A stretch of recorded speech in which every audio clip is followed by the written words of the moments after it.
All right, let's dive right in. Today we are tackling a really big topic that's been all over social media and online forums, the idea that a simple animal dewormer, fenbendazole, could actually be a secret cure for cancer.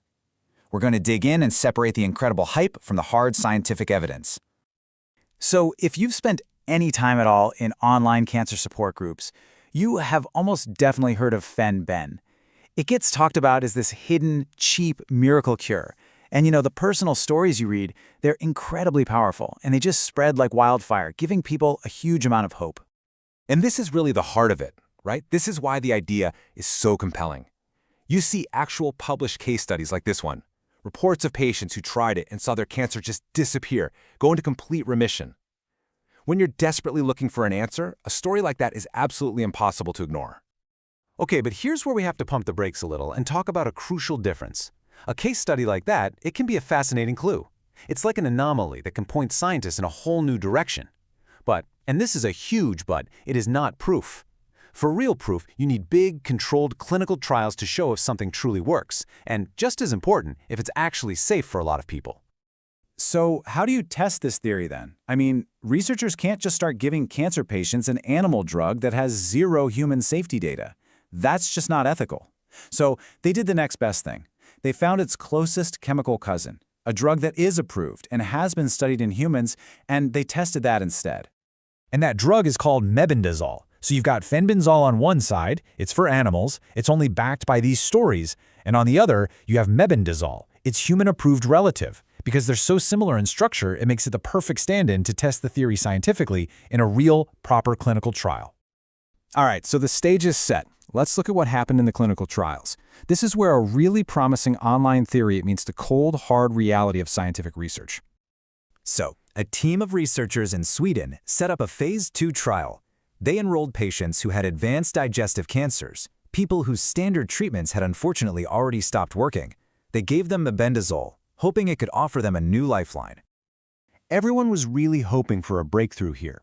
I mean, they had these promising lab observations, they had the compelling case studies, but what did the actual data from the trial show? The result was shocking. It was the complete opposite of what everybody was hoping for. Instead of slowing the cancer down, it actually appeared to speed it up. And when you look at the details, it's really alarming. Every single patient had to be taken off the drug because their disease was progressing faster. In fact, half the patients had something called hyperprogression, which means their cancer didn't just grow, it exploded at an unnaturally rapid rate. The trial was stopped completely. It wasn't just failing to help, it was actually associated with causing harm. And this wasn't just a one-off finding. Another recent trial looked at using mebendazole for glioblastoma, which is a really aggressive type of brain cancer, and the results were the same. It just didn't improve outcomes for those patients either. This whole story might sound unique, but it's actually part of a well-known and honestly often heartbreaking pattern that we see in cancer research, especially when it comes to repurposing old drugs.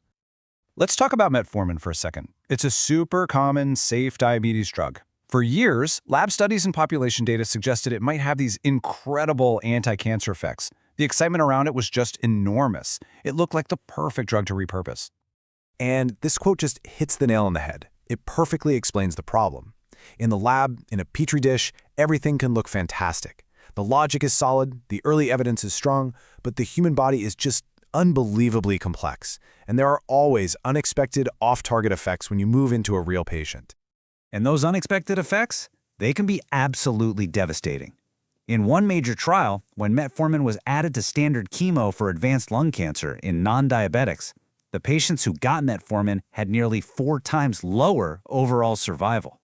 It didn't stop there. In a different trial for liver cancer, adding metformin to certain types of immunotherapy led to a 2.5 times increased risk of mortality for patients. It seemed to be unintentionally canceling out the good effects of the other treatment. And take a look at this. This chart shows data from a massive trial with over 3,600 breast cancer patients. What it found was that the group taking metformin had a 35% higher risk of their breast cancer coming back compared to the group that just got a placebo. So the big lesson from the whole metformin story is this. A drug that looks incredibly promising on paper and is known to be safe for one thing can actually turn out to be actively harmful when you use it for something else. And this is the exact same risk, the same red flag, that we're seeing with fenbendazole. So, after looking at all of this, the online hype, the personal stories, and the hard clinical data, where does that leave us? What is the final verdict? This is the bottom line question, isn't it? Based on everything we've just seen, what is the real, evidence-based answer? Look, based on all the actual scientific evidence available, the answer is an unambiguous no.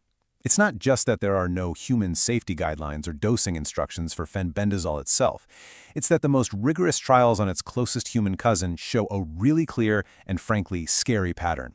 It doesn't just fail to help, it can be associated with making things worse, faster. So the key takeaway here is pretty straightforward. The danger of self-medicating based on things you read online is real, and it could be severe.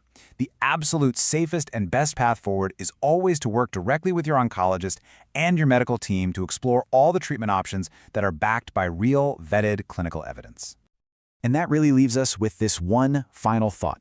The search for better cancer treatments is and should be driven by hope. That is such a powerful and essential thing. But what all this evidence shows us today is how vital it is that we channel that hope through rigorous science to make sure that our search for a cure doesn't accidentally lead to harm. Thanks so much for watching.